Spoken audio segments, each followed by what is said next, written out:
Economics is often called the dismal science, and this name suggests a world of limits. It implies that human wants are infinite, but the resources to meet those wants are finite. Therefore, we must make hard choices. This idea has shaped our societies for centuries. It tells us that some will always have less. It presents this outcome not as a choice, but as a fact of life. This framework has been used to explain poverty, justify inequality, organize our world. However, a careful look at our world in 2026 reveals a contradiction. We live surrounded by signs of incredible abundance. Factories operate around the clock, producing goods on a massive scale.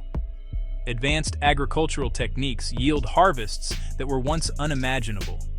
Information can be copied and shared across the globe in an instant at almost no cost.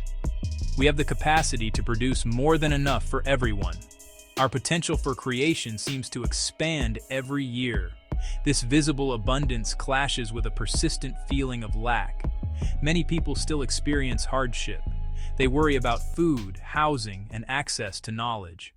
The modern idea of scarcity has deep historical roots. In 1798, an English scholar named Thomas Malthus published an influential essay. He argued that population tends to increase faster than the food supply. He used simple mathematics to make his point. Population grows geometrically, food production arithmetically. This mismatch, he warned, would lead to inevitable crisis, famine, and struggle. Malthus's theory had a profound impact. It provided a powerful, seemingly scientific reason for poverty and hardship, not the fault of unequal distribution, but of nature.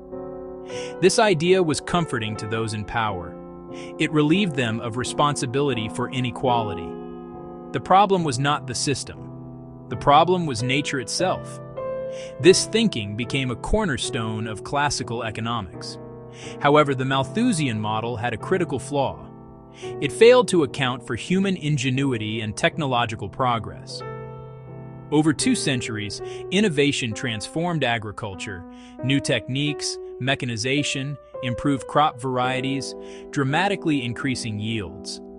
Global trade allowed food to move across the planet. The rigid limits were pushed back again and again. Technology consistently outpaced his predictions.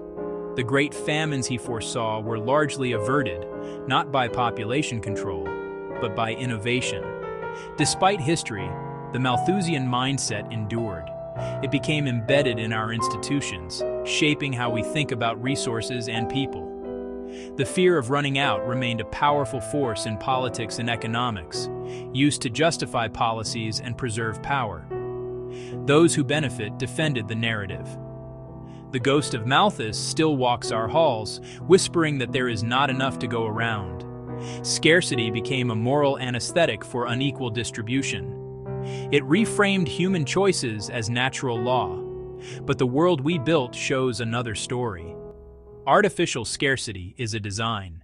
The clearest evidence against the scarcity myth can be found in our food system. According to the United Nations, the world produces more than enough food to feed every person on the planet. Our global agricultural output provides sufficient calories for all. The problem of hunger is not a problem of production.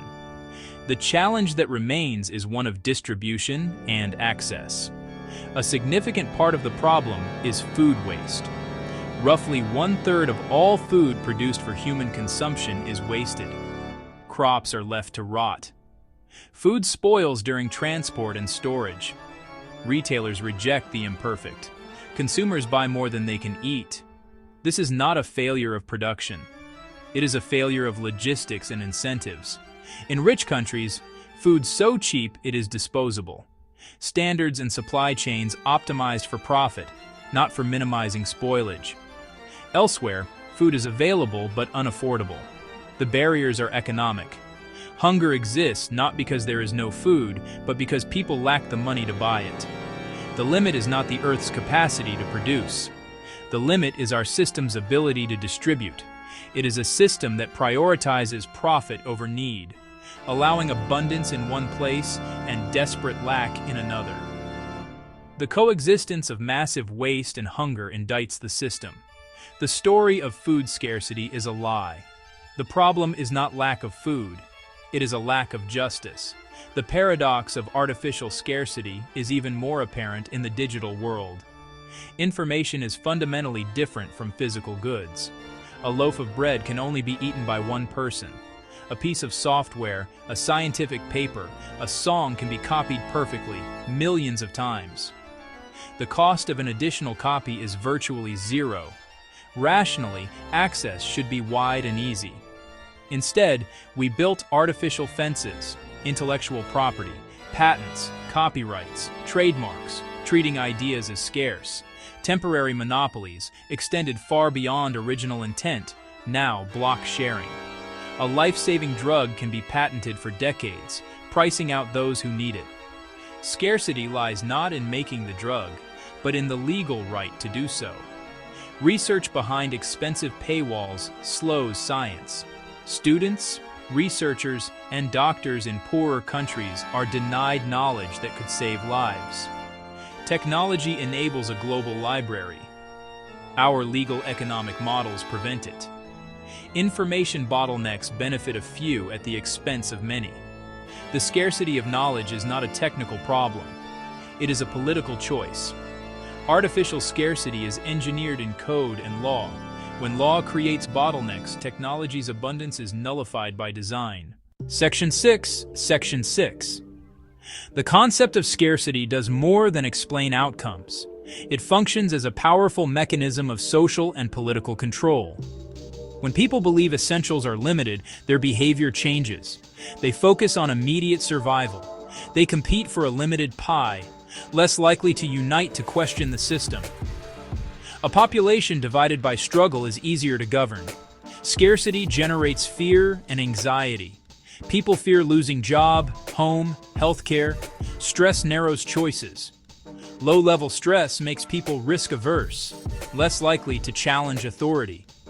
The fear of falling behind keeps them compliant.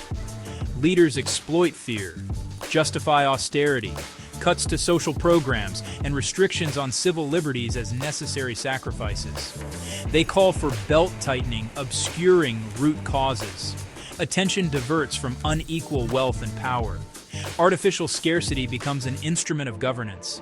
It is not a conspiracy. It is a structural feature. It works through perception and emotion, shaping how people think about their world. The effects are psychological. Scarcity impairs brain function. Tunneling consumes mental bandwidth needed for planning, creativity, and rest. Preoccupation with food, money, or time narrows focus.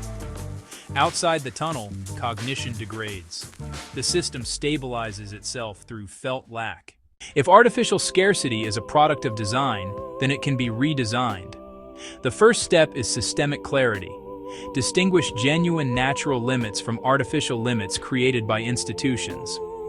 Audit chains, measure waste at every step, expose perverse incentives, build storage and cold transport, reform market rules that reward waste. Ensure economic barriers do not block access. Rethink IP, shorten terms, expand research and education exceptions, and explore reward models that do not depend on blocking access. Expect resistance. Clarity backed by data weakens the myth. The shortage is, in large part, a lie, serving specific interests. Hunger, poverty, and blocked knowledge are not inevitable. They are failures of design and of priorities. Rebuilding begins with admitting the lie and telling a more truthful story. This is a call for systemic clarity.